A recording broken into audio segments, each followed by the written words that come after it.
Railway Koduru MLA R S Sridhar బాధితురాలు హర్షవీణ మరో video release చేశారు. పార్టీ కార్యక్రమాల్లో శ్రీధర్ పాల్గొన్నారంటూ అభ్యంతరాన్ని వ్యక్తం చేశారు.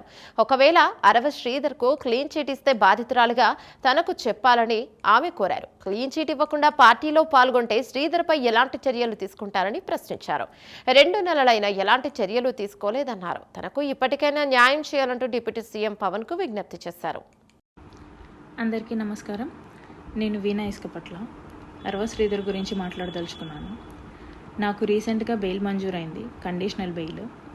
దాంట్లో కండిషన్స్ పరంగా నాకు ఏదైతే బెయిల్ మంజూరైందో ఆ 2 కేసెస్ మీద నేను ఎటువంటి విధంగానూ మాట్లాడకూడదు. అది సోషల్ మీడియా ద్వారా కానీ, మీడియా ద్వారా కానీ, లేకపోతే డైరెక్ట్గా కానీ ఆ కేసెస్ గురించే నేను మాట్లాడకూడదు. సో నేను నాకు బెయిల్ మంజూరైన కేసెస్ గురించి నేను అస్సలు మాట్లాడదలుచుకోలేదు. ఇప్పుడు ఎందుకు మాట్లాడుతున్నానంటే ఇది different, not related to case. ఏంటంటే నేను నా గురించి నా బాధని మీడియాకి వెల్లడించినప్పుడు, ఎక్స్పోజ్ అయినప్పుడు జనసేన అధినేత అయిన పవన్ కళ్యాణ్ గారు సహృదయంతో ఒక కమిటీ వేశారు ఆర్ఎస్ శ్రీధర్ ఎమ్మెల్యే మీద. ఆ కమిటీ రిపోర్ట్ వచ్చేంత వరకు జనసేన పార్టీ కార్యక్రమాల్లో, ప్రోగ్రామ్స్లో పార్టిసిపేట్ చేయకూడదు అని చెప్పేసి ఆ లెటర్లో ఉంది. అలాగే కమిటీ వాళ్ళు వచ్చి 2 నెలలు అవుతుంది, 1.5 నెల అవుతుంది. ఎటువంటి రిపోర్ట్ లేదు. రిపోర్ట్ వచ్చేంత వరకు జనసేన పార్టీ ప్రోగ్రామ్స్కి శ్రీధర్ ఇన్వాల్వ్ అవ్వకూడదు, అటెండ్ అవ్వకూడదు అనేది ఆ పార్టీ అధినేత నిర్ణయించిన విషయం అందరికీ తెలిసింది. కాకపోతే ఈరోజు 20వ తారీఖు మార్చిన Janasena MLA R S Sridhar party కండువాని ధరించి ప్రోగ్రామ్కి అటెండ్ అవ్వడం జరిగింది. ఆ ఫొటోస్ని బహిరంగంగా సోషల్ మీడియాలో అందరూ అప్లోడ్ చేయడం జరిగింది. అందరూ అనగా ఆర్ఎస్ శ్రీధర్, ముక్క రూపానంద్ రెడ్డి, ముక్క వరలక్ష్మి వీళ్ళందరూ అప్లోడ్ చేయడం జరిగింది. ఎలా అప్లోడ్ చేశారో అనేసి నేను క్వశ్చన్ చేస్తున్నాను. ఈ క్వశ్చన్ జనసేన అధినేత పవన్ కళ్యాణ్ గారిని నేను క్వశ్చన్ చేస్తున్నాను. సార్, మీరు ఇంటర్నల్గా ఏమైనా రిపోర్ట్ ఇచ్చారా? క్లియరెన్స్ సర్టిఫికేట్ ఇచ్చారా శ్రీధర్కి? అంత బహిరంగంగా జనసేన కండువా వేసుకున్నాడు అంటే ఎమ్మెల్యే ఆర్ఎస్ శ్రీధర్కి మీరు క్లియరెన్స్ ఇచ్చారా? రిపోర్ట్ ఇచ్చారా ఇంటర్నల్గా? ఒకవేళ అలాంటి రిపోర్ట్ ఏమన్నా ఇస్తే నాకు కూడా తెలియజేయండి దయచేసి. ఎందుకంటే అతని పార్టీ కండువా వేసుకోవడం ఈజ్ అన్ అఫెన్స్ అనేసి నేను ఈ వీడియో చేస్తున్నాను. కాకపోతే మీరు ఇంటర్నల్గా ఏమన్నా రిపోర్ట్ ఇచ్చిండుంటే ప్లీజ్ మాకు పబ్లిక్కి కూడా తెలియజేయండి. ఎందుకంటే I'm the one who suffered by him. కాబట్టి నాకు ఆ రైట్ ఉందనేసి నేను అనుకుంటున్నాను, అందుకే అడుగుతున్నాను.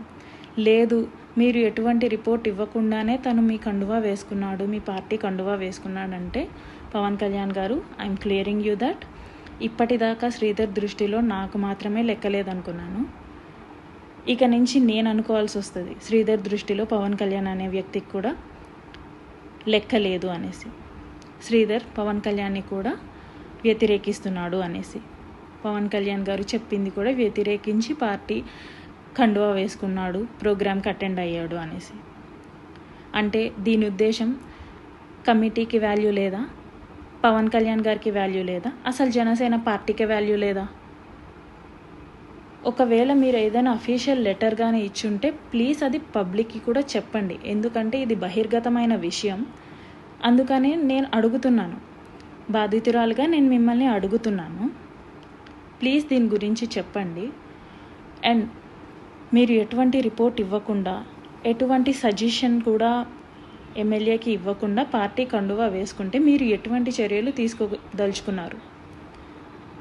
మీ పార్టీ గైడ్లైన్స్ని, మీరు ఇచ్చిన లెటర్ని, మీరు ఇచ్చిన గైడ్లైన్స్ని వ్యతిరేకించినందుకు శ్రీధర్ మీద ఎటువంటి చర్యలు తీసుకోబోతున్నారు? ఇప్పటికే 1.5 నెల అయింది. మీ పార్టీ కమిటీ ఎటువంటి రిపోర్ట్ ఇవ్వబోతుంది? అది ఎటువంటి రిపోర్ట్ అయినా పర్వాలేదండి.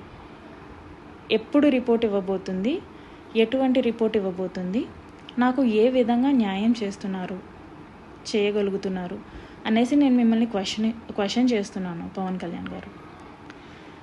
ఇదేంటంటే నాకు చాలా షాకింగ్గా ఉంది.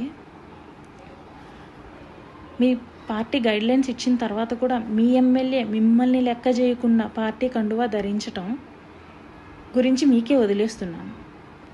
మీరే ఆలోచించుకొని నాకు తగిన న్యాయం చేయమని చెప్పేసి ఈ రోజున ఈ వీడియో చేస్తున్నాను. థ్యాంక్ యూ సో మచ్ అండి.